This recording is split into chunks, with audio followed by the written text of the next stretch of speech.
And welcome back to my channel guys. तो आज का हम लोग का टॉपिक है डोमर का मॉडल। ठीक है कि डोमर का मॉडल का हम लोग को व्याख्या करना है। ठीक है, तो चलिए स्टार्ट करते हैं।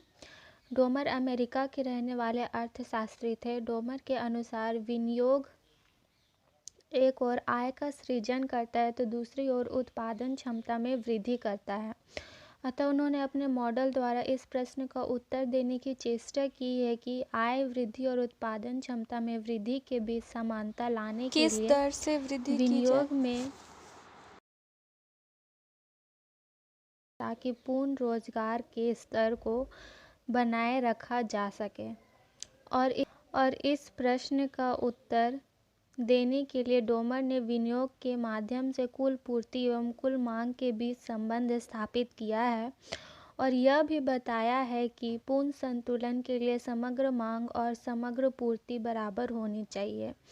डोमर ने अपने मॉडल में विभिन्न पदार्थों का उपयोग किया है। डोमर ने अपने मॉडल में निम्नलिखित प्रतीकों का उपयोग किया है। ठीक है, तो डोमर क्या है, अमेरिका के रहने वाले अर्थशास्त्री थे और डोमर जो अपना सिद्धांत दिए उसमें उन्होंने इस जो एक प्रश्न था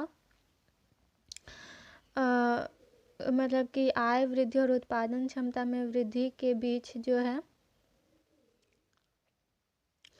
समानता लाने के लिए विनियोग में कितना दर से वृद्धि किया जाना चाहिए। ठीक है, तो इसका उत्तर उन्होंने अपने मॉडल में दिया है और अपना उत्तर देने के लिए उन्होंने बताया है कि कुल पूर्ति और कुल मांग के बीच में संबंध स्थापित किया जाना चाहिए और दोनों के बीच क्या है, बराबर होना चाहिए। मतलब कि जितना कुल मांग होगा उतना ही कुल पूर्ति भी होना चाहिए, तभी संतुलन हो सकता है।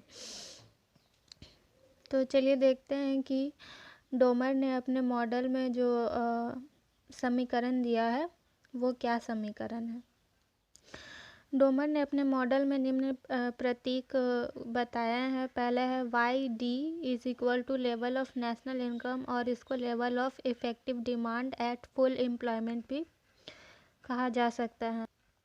दूसरा है Y S equal to level of productivity capacity और इसको aggregate supply at full employment level कहा जा सकता है। K is equal to real capital है और I is equal to net investment which result with increase of real income date is delta के। ठीक है, इनफाइनाइट को मार्जिनल प्रोपेंसिटी टू सेव दर्शाया गया है और सिग्मा है। ठीक है, sigma is equal to productivity capacity of capital.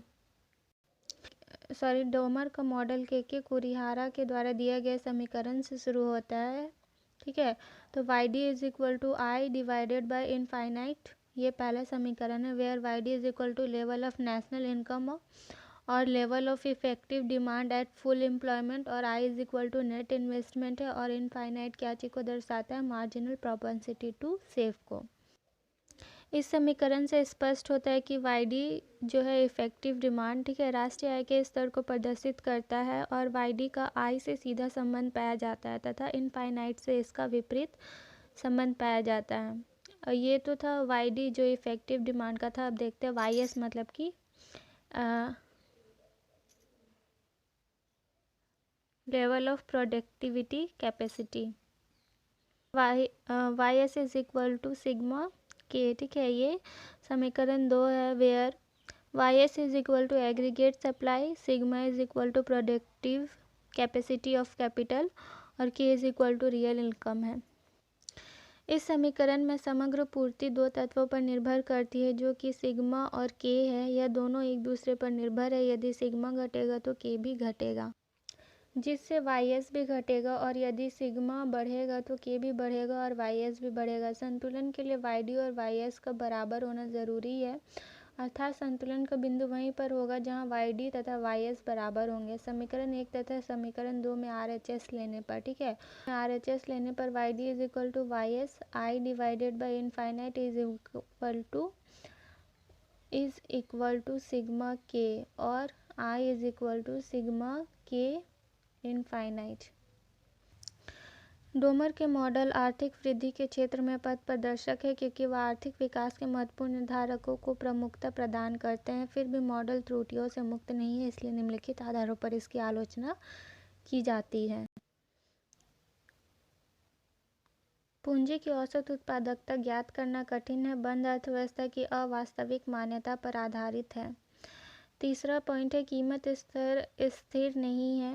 चौथा है सरकार की भूमिका की उपेक्षा की जाती है। पांचवा है पूर्ण रोजगार दर तथा उत्पादन क्षमता के पूर्ण उपयोग की दर में भेद नहीं किया गया है। छठा है नियमित विकास का उल्लेख नहीं किया गया है। सातवां है दीर्घकाल में बचत प्रवृत्ति एवं पूंजी उत्पाद अनुपात स्थिर नहीं रहते हैं। उपयुक्त आलोचनाओं के बावजूद भी डोमर का यह सिद्धांत आर्थिक विकास के अध्ययन में काफ़ी सहायता प्रदान करता है, इसलिए यह काफ़ी उपयोगी माना जाता है। तो ये था आज का हम लोग का टॉपिक, डोमर का मॉडल। बहुत ही छोटा सा टॉपिक था और एग्ज़ाम में हैरेट तथा डोमर का मॉडल आता ही आता है। तो कभी कभी ये अलग अलग भी दे सकता है और कभी कभी ये साथ में भी देता है, तो इसको अच्छे से पढ़ लीजिएगा। तो मिलते हैं फिर नेक्स्ट वीडियो में नेक्स्ट टॉपिक के साथ। Thanks for watching.